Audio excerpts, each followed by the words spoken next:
Losing your spouse, the person with whom you shared many years of your life, joys, sorrows, and dreams, is one of the most painful and difficult experiences a person can face. It's not just an emotional loss, but also a huge shock that turns your entire life upside down, from the smallest daily habits to big plans for the future. When your spouse passes away, you not only have to deal with deep heartache, but you also have to cope with a series of important decisions, at a time when your mind and heart are torn by sadness. These decisions, from handling finances, to rearranging your life, to dealing with the deceased's mementos, can become a huge burden, leaving you feeling engulfed in a storm of emotions with no way out. The pain of loss and decisions under emotional pressure. When your spouse dies, you not only lose a companion, but also a part of yourself. The memories, habits, and shared dreams that the two of them once built are now deep cuts in their hearts. That pain is not just emotional, but also entails a series of practical challenges that you must face in your most fragile mental state. During this time, you often have to make important decisions, from managing finances, rearranging your life, to deciding to keep or let go of the deceased's mementos. But when the mind is clouded by sadness, loneliness, and pressure, those decisions are often poorly thought through, leading to lasting regrets and sometimes serious financial and emotional consequences. One of the most common mistakes mourners make is rushing into making big financial decisions immediately after a loved one passes away. During an emotional storm, you may feel the need to take immediate action to regain a sense of control or find a fresh start. For example, you may think that selling your shared home, which holds decades of memories between you two, will help ease your financial burden or bring a sense of emotional relief. But in reality, such hasty decisions often come with unintended consequences, which only become apparent once you've gotten past the initial stages of grief. Let's look at the story of Margaret, a 74-year-old woman, to better understand the consequences of making decisions in times of grief. Margaret lost her husband after 40 years of marriage, and soon after she was urged by friends and financial advisors to sell the house the couple had built together. Everyone assumed that moving to a smaller apartment would be a sensible decision, less space to manage, lower costs, and a chance to start over. Under pressure from those around her, and in a state of mental turmoil, Margaret agreed to sell the house, much the place that contained many memories of her and her husband. She moved to a new apartment in another town, hoping that the change would help her overcome her pain. But just a few months later, when the initial shock gradually subsided, Margaret realized that her decision was a big mistake. She misses her old house, misses her close neighbors, and misses the feeling of security that home once brought. Selling the house was irreversible, and Margaret realized that if she had taken more time to think and let her emotions settle, she could have made a different choice, one that wouldn't leave her living with regret. Margaret's story is not uncommon. Many people, in an effort to find stability after loss, rush into making big financial decisions such as selling their home, moving to a new place, or investing in large projects without thinking them through carefully. These decisions, while seemingly reasonable at the time, often have lasting consequences, ranging from financial hardship to a deeper sense of loss when they realize they have lost an important part of their past. The impact of grief on financial decisions. Grief is not only an emotional state, but also a factor that strongly influences our ability to make decisions.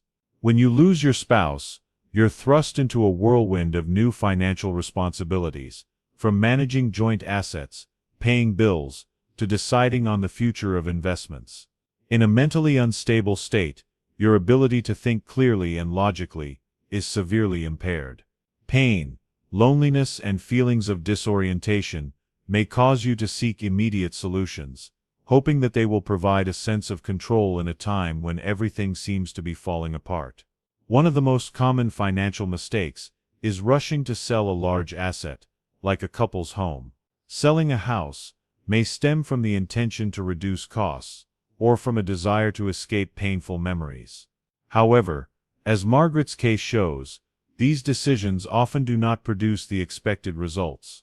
In addition to selling their home, Some people rush to make large investments, transfer money to children or charity, or even completely change their financial plans without careful consideration. These actions, even if well-intentioned, can leave you in a precarious financial situation in the future, especially when you no longer have a steady source of income, or when unexpected expenses arise. Additionally, in your vulnerable state after losing your spouse, you may also become a target for financial scammers. These people often take advantage of your grief and lack of alertness to make unclear investment offers, high-pressure contracts, or even false advice from people around you. For example, some people may be persuaded to invest in risky projects with the promise of high returns, only to lose their life savings. Such situations not only cause financial loss, but also increase feelings of helplessness and suffering, making your healing journey more difficult. The 1-year rule: time for stability and reflection to avoid unfortunate financial mistakes. Experts often advise mourners to apply the 1-year rule. The rule is simple: wait at least a year before making any big financial decisions, especially irreversible ones like selling your house, moving, or dividing assets. A year may sound like a long time, but it's the amount of time it takes for you to get through the initial stages of grief, regain emotional stability, and begin to think more clearly about your future. During the first year after losing your partner, your focus should be on stability, both emotional and financial. Instead of rushing into action, take time to care for yourself, handle necessary daily tasks, and seek support from loved ones or trusted professionals. For example, if you need to manage your finances, seek out an experienced financial advisor who can help you plan for the long term without being influenced by temporary emotions. If you feel pressure from those around you, whether friends, family, or advisors, say no, and take time for yourself. The best financial decisions are those made when you feel confident and clear, not when you are driven by pain. The risk of isolation and the power of connection. In addition to financial challenges, one of the serious consequences of losing a spouse is feelings of loneliness and a tendency to self-isolate. Grief is a complex emotion, and each person experiences it in their own way. Some people may seek solace in quiet, wanting to be alone to process their emotions. This is completely normal in the early stages of grief. However, if isolation lasts too long, it can become an unhealthy coping mechanism, increasing feelings of loneliness, anxiety, and even depression. When you lose your partner, you may feel like you don't want to communicate with the outside world. Family gatherings, calls from friends, or even simple invitations to go for a walk can become a burden. You may tell yourself that you need more time to process the pain, and that staying away from people is the best way to protect yourself from hurt. But the truth is, the more you isolate yourself, the more likely you are to fall into a spiral of sadness and loneliness. Without human connection, you may feel abandoned, with no one understanding your pain, and this only makes the healing journey more difficult. On the contrary, maintaining social connections, even small ones, can be incredibly powerful in healing pain. You don't have to attend large gatherings, or force yourself to talk when you're not ready. Sometimes, just a short call with a friend, a text from a loved one, or a gentle walk with a neighbor is enough to remind you that you are not alone. The presence of people around you, even if it's just to share a moment of silence, can help you feel cared for and supported, thereby easing the pain inside. Let's look at the story of Walter, a 78-year-old man, to see the power of connection in his journey through grief. Walter lost his wife after 50 years of marriage, and in the first months he completely withdrew from the outside world. He refused invitations from friends, did not answer the phone, and spent most of his time alone in an empty house. Walter thought being alone would help him cope with his pain, but instead, he felt increasingly lonely and empty. Everything changed when an old friend patiently contacted him, inviting him to join a short walk every Saturday morning. At first, Walter reluctantly agreed, but with each walk, he began to feel comforted by his friend's presence. Short conversations, shared moments of silence, and the feeling of someone caring helped Walter gradually open up again. Gradually, he began to participate in other social activities, and the feeling of loneliness that had weighed heavily on him began to disappear. Walter's story shows that, no matter how small, human connection can become a powerful healer. Healthcare, the foundation for overcoming grief. Grief not only affects your mind and heart, but also has a profound impact on your body. Many people in mourning experience physical symptoms such as fatigue, insomnia, changes in appetite, or even more serious health problems, such as high blood pressure and a weakened immune system. Emotional pain can trigger stress responses in the body, increasing the risk of cardiovascular disease, depression, and cognitive decline.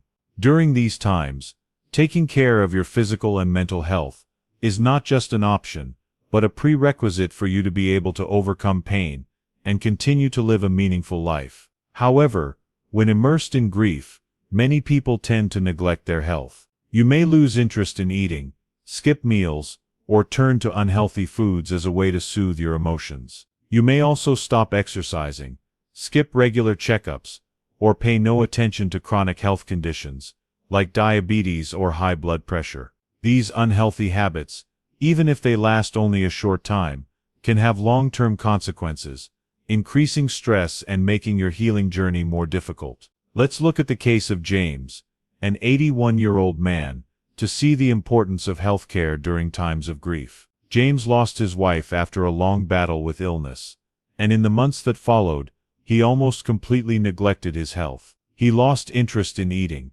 often skipped meals, and stopped going for daily walks, in a habit that he and his wife once enjoyed. As a result, James began experiencing serious health problems. He suffered from insomnia, high blood pressure, and felt constantly tired.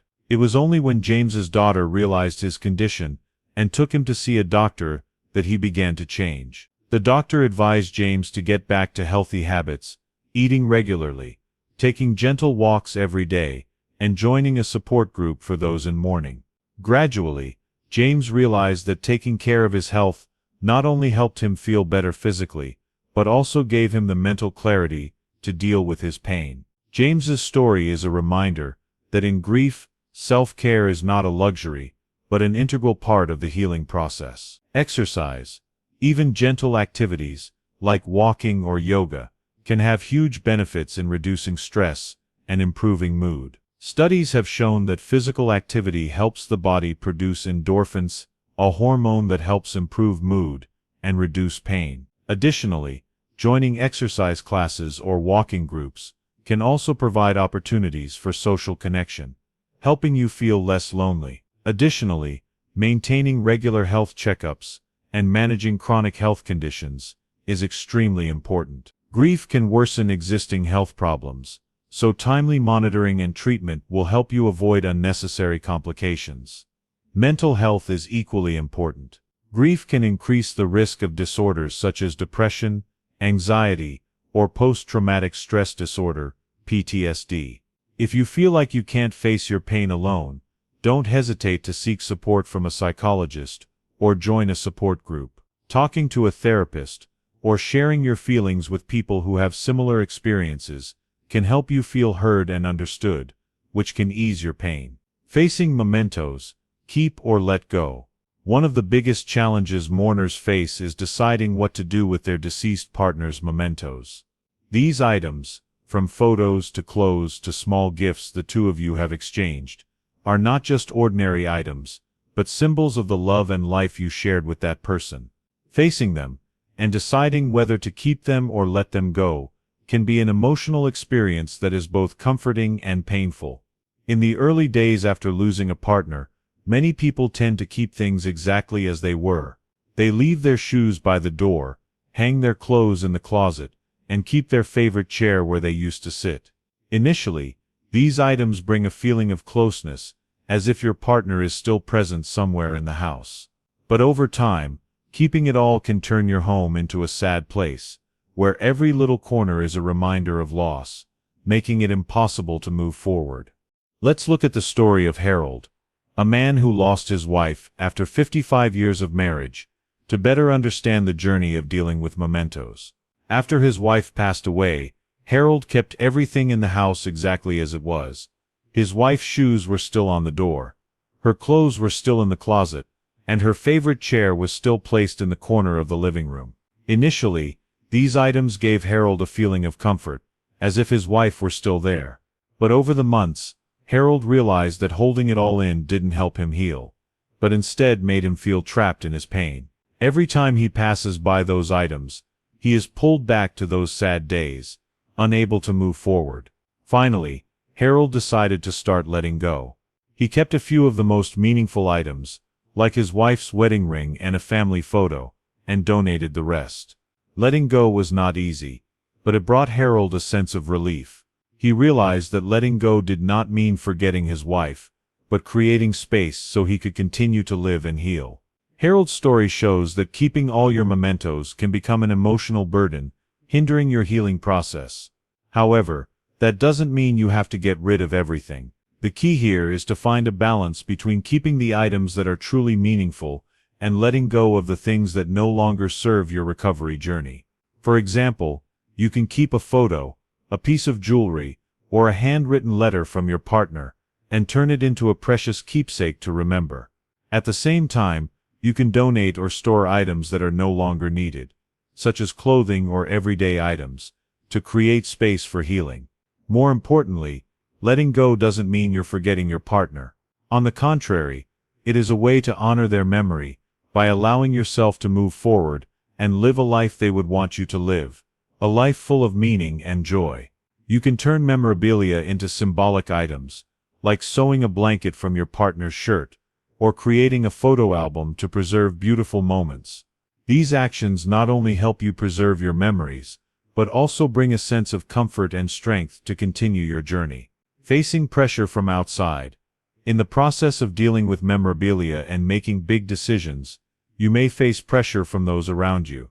Friends, family, or even acquaintances may offer well-meaning advice, urging you to get rid of your belongings, sell your house, or move on with life. While these tips may come from a place of concern, they are often inconsistent with your emotional state, and can make you feel guilty, confused, or even angry. Remember, your grief journey is a personal journey, and no one has the right to dictate your timetable. Each person has their own way of dealing with loss, and there is no right or wrong way. Some people may be ready to get rid of their belongings immediately after their partner passes away, while others may need more time to feel ready. The decision to let go or hold on is your own, and you should do it at your own pace, not under pressure from others. If you feel pressured by those around you, boldly set boundaries. You can gently but firmly say that you need time to think, and that you will make a decision when you feel ready. Don't let guilt or outside pressure make you act before you're truly ready. Your healing journey is your own, and you deserve respect in the process. Gentle steps to recovery. The journey through the pain of losing a spouse is not a race but a long journey that requires patience and self-care. You don't have to do everything at once, and you don't have to force yourself to get over your grief on a fixed schedule. Instead, start with small, gentle steps, and allow yourself time to heal. When it comes to handling memorabilia, start with small steps. You don't have to clean the entire house in one day. Instead, start with a small corner, a drawer, a bookshelf, or a box. Take time to look at each item, and ask yourself, does this item bring me comfort, or does it just make me feel heavier? If an item no longer serves your healing journey, consider donating it or storing it somewhere else. On the contrary, if an item brings you a feeling of closeness and comfort, keep it and find a special place to keep it. When it comes to social networking, start with similar small steps. You don't have to attend large gatherings if you're not ready. Instead, try responding to a text from a friend, or agreeing to take a short walk with a loved one. These small acts can help you feel connected without making you feel overwhelmed. Gradually, as you feel more comfortable, you can expand your circle, join support groups, or participate in social activities that you enjoy. Finally, remember that self-care is the foundation of the healing journey. Make sure you eat well, get enough rest, and maintain healthy habits. If you feel you need support, don't hesitate to reach out to family, friends, or professionals. You don't have to go through this journey alone, And seeking help is not a sign of weakness, but an act of courage to take care of yourself. Conclusion: live on with love and memories.